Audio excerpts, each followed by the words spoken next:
Assalamu alaikum students, hope you all are fine. So today we will discuss about moments about an arbitrary number a जो है वो arbitrary number को denote कर रहा है, ठीक है.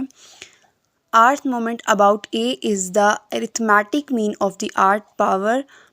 अब इसमें क्या है कि deviations of observations from a, जैसे हम लोगों ने origin में पढ़ा था ना previous lecture में कि deviations of observations from 0, क्योंकि वो origin वाला था. लेकिन अब जब आर्बिट्रेरी नंबर का आएगा ना, जैसे हम लोग अभी आर्बिट्रेरी नंबर पढ़ रहे हैं, moments about an arbitrary number, तो इसमें क्या होगा, deviations of observations from A. For population, इसका पॉपुलेशन का फार्मूला है mu R prime is equals to summation X minus A की power R divided by capital N. के इसमें क्या होगा कि जब अच्छा एक बात याद रखिए कि जो पॉपुलेशन में होता है वो डिनोमिनेटर में कैपिटल एन होता है और सैम्पल डाटा में जो है वो डिनोमिनेटर में स्मॉल एन होता है, ठीक है.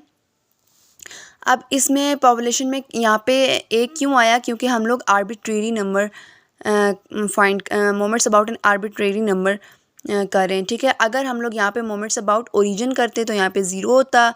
अगर हम लोग यहाँ पे डिवीजन वो करते मोमेंट्स अबाउट मीन करते तो यहाँ पे एक्स बार होता.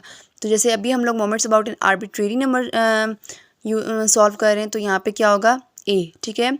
अब हमारे पास फॉर सैम्पल डाटा की हमारे पास 3 पार्ट्स होते हैं, 3 पार्ट्स होते हैं. For raw data, for discrete frequency distribution and for group data. For raw data का जो हमारे पास फार्मूला है वो ये है M R prime is equals to summation X minus A की power R divided by small N. बाकी सब कुछ सेम है पॉपुलेशन का और सैम्पल में रॉ डाटा का फार्मूला. सिर्फ नीचे डिनोमिनेटर में जो है हमारे पास पॉपुलेशन में कैपिटल एन है और सैम्पल डाटा में हमारे पास स्मॉल एन है, ठीक है. फॉर डिस्क्रीट फ्रीक्वेंसी डिस्ट्रीब्यूशन में हमारे पास क्या होता है कि फ्रीक्वेंसी आ जाती है, जैसे M R prime is equals to summation F X minus A की power R divided by small F, where X is equals to discrete value. यानी कि इसमें जो होता है एक्स कोई भी डिस्क्रीट वैल्यू होती है, ठीक है. लेकिन फ्रीक्वेंसी, क्योंकि फ्रीक्वेंसी डिस्ट्रीब्यूशन है तो यहाँ पे फ्रीक्वेंसी यूज़ होगी, ठीक है. फॉर ग्रुप डाटा और फॉर डिस्क्रीट फ्रीक्वेंसी डिस्ट्रीब्यूशन का बिल्कुल सेम फार्मूला होता है. सिर्फ इसमें ये डिफरेंस होता है कि जो डिस्क्रीट फ्रीक्वेंसी डिस्ट्रीब्यूशन में जो एक्स आता है वो डिस्क्रीट वैल्यू के इक्वल होता है, और फॉर ग्रुप डाटा में जो एक्स आता है वो मिड पॉइंट्स होते हैं, ठीक है. X is equals to mid points होते हैं ग्रुप डाटा में. बाकी फार्मूला सेम ही है ये, जैसे M R prime is equals to summation F X minus A की power R divided by small F. अब हम इसको थोड़ा सॉल्व कर लेते हैं. जैसे अगर हम आर की जगह कोई भी वैल्यू पुट करें तो हमारे पास क्या होगा.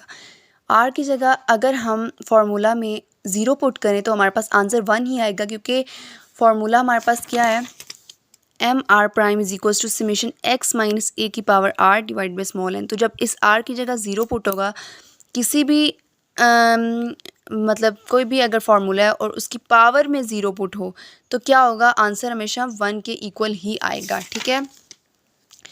अब अगर r इक्वल टू अगर हम लोग 1 पुट करें, ठीक है, तो उसमें क्या होगा कि फार्मूला में m1 prime is equals to summation x minus A की पावर r यहाँ पे था ना, तो यहाँ पे 1 हो जाएगा डिवाइड बाई n.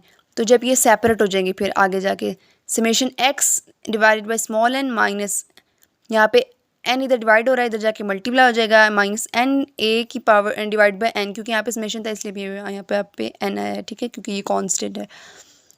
अब m1 prime is equals to ये तो x बार के इक्वल आ गया, माइनस ये n से कैंसिल हो गया तो हमारे पास a आ गया.